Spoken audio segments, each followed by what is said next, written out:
मंडळी नमस्कार. आंबेगाव संवाद शोध वेगळ्या बातमीचा या वृत्तवाहिनीच्या सर्व दर्शकांचे मनपूर्वक स्वागत. परिवर्तनातून परिपूर्ततेच्या मार्गाकडे ब्रीदवाक्य असलेल्या आंबेगाव तालुक्यातील मंचर येथील जय किसान ग्रामीण बिगर शेती सहकारी पतसंस्थेच्या नूतन पारगाव तर्फे अवसरी बुद्रुक शाखेचा उद्घाटन समारंभ उत्साहात संपन्न झाला.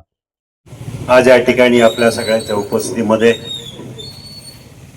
मंचर शहरामध्ये गेले 20-22 वर्ष कार्यरत असलेली एक आदर्श पतसंस्था जय किसान ग्रामीण बिगर शेती सहकारी पतसंस्था या संस्थेची दुसरी शाखा आज आपल्या पारगाव या ठिकाणी चा शुभारंभ होतोय. आणि या कार्यक्रमाच्या निमित्तानं उद्घाटनासाठी आवर्जून उपस्थित असलेले उद्घाटक आदरणीय दिलीपरावजी वळसे पाटील, माजी मंत्री आणि सन्माननीय आमदार, त्याचप्रमाणे व्यासपीठावर उपस्थित असलेले शिवाजीरावजी ढोबळे, सुरेश भाऊ भोर, रवींद्र करंजकेले, संस्थेचे अध्यक्ष सन्माननीय प्रशांतजी बागल, संस्थापक संचालक संजय बनकेले, त्याचप्रमाणे संचालक मंडळातील त्यांचे सर्व सहकारी,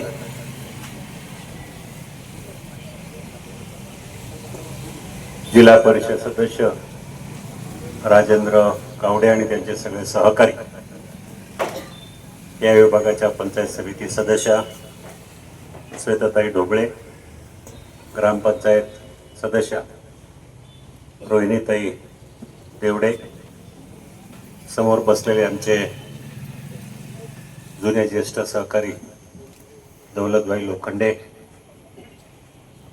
आंबेगाव तालुका कृषी उत्पन्न बाजार संस्थेच्या नवीन वास्तूमधला जो कार्यक्रम होता त्या कार्यक्रमासाठी सुद्धा वर्ष 1.5 वर्षापूर्वी मंचरमध्ये आम्ही उपस्थित होतो. काही मोजक्याने आहेत की ज्या पतसंस्थेच्या कारभारावर सर्व सभासद आणि त्या भागातली जनता विश्वास ठेवते, त्यापैकी जय किसान पतसंस्था एक आहे.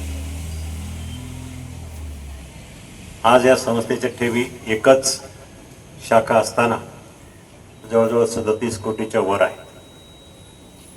मला खात्री आहे पारगाव ही खऱ्या अर्थानं आंबेगाव तालुक्यातली एक प्रमुख बाजारपेठ आहे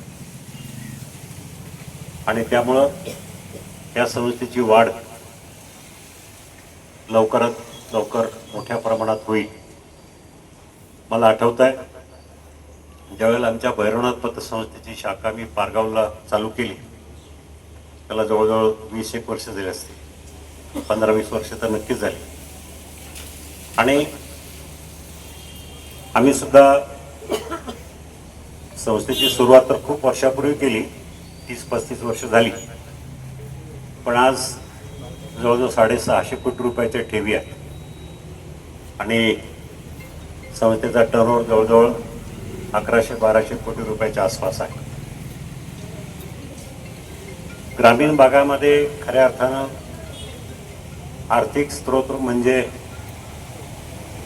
लोक हक्कानं पतसंस्थाकडे वळतात आणि पतसंस्था सुद्धा गोरगरिबांची ओळख आणि त्यांची निकड लक्षात घेऊन त्वरित कर्ज वितरण करते येतात. तर आमच्या संस्थेची पण नाव येतं किंवा एवढी याची आज वसुली बाकी आहे आणि त्यामुळं जप्तीच्या लिलावाच्या बातम्या असतात किंवा ताबाच्या बातम्या असतात. हे प्रकार होता कामा नये. आपण ज्या सगळ्या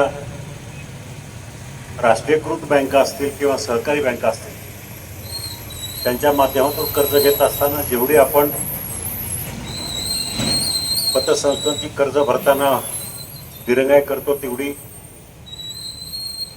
बँकाच्या बाबतीत करत नाही. पण मी आपल्याला आवर्जून सांगू इच्छितो की सहकार बदललंय, सरकारच्या पॉलिसीज बदलायला लागल्या. आपल्याला वाटतं तेवढं सोपं नाही. कर्ज घेतल्यानंतर ते कधी ना कधीतरी भरावंच लागणार आहे. लोकांना कुठेतरी सवय झाली की आता मी कर्ज घेतलंय, भरायची गरज नाही, लवकरच अजून एखादी कर्जमाफी येईल शेतकऱ्यांची आणि त्याच्यामध्ये आपलं कर्ज नील होऊन जाईल, अशा प्रकारची लोकांची अपेक्षा आहे. ही कुठेतरी चुकीची गोष्ट आहे. खरं म्हणजे बँकांना सुद्धा त्यांना त्यांचा व्यवसाय करायचा आहे, संस्था वाढवायची, सहकार वाढवायचा, आणि अशा परिस्थितीमध्ये आपण पतसंस्थांची देणी किंवा कर्ज असेल ती लवकरात लवकर वेळेवर भरावी, या निमित्तानं मला आवर्जून आपल्याला आवाहन करावं असं वाटतं.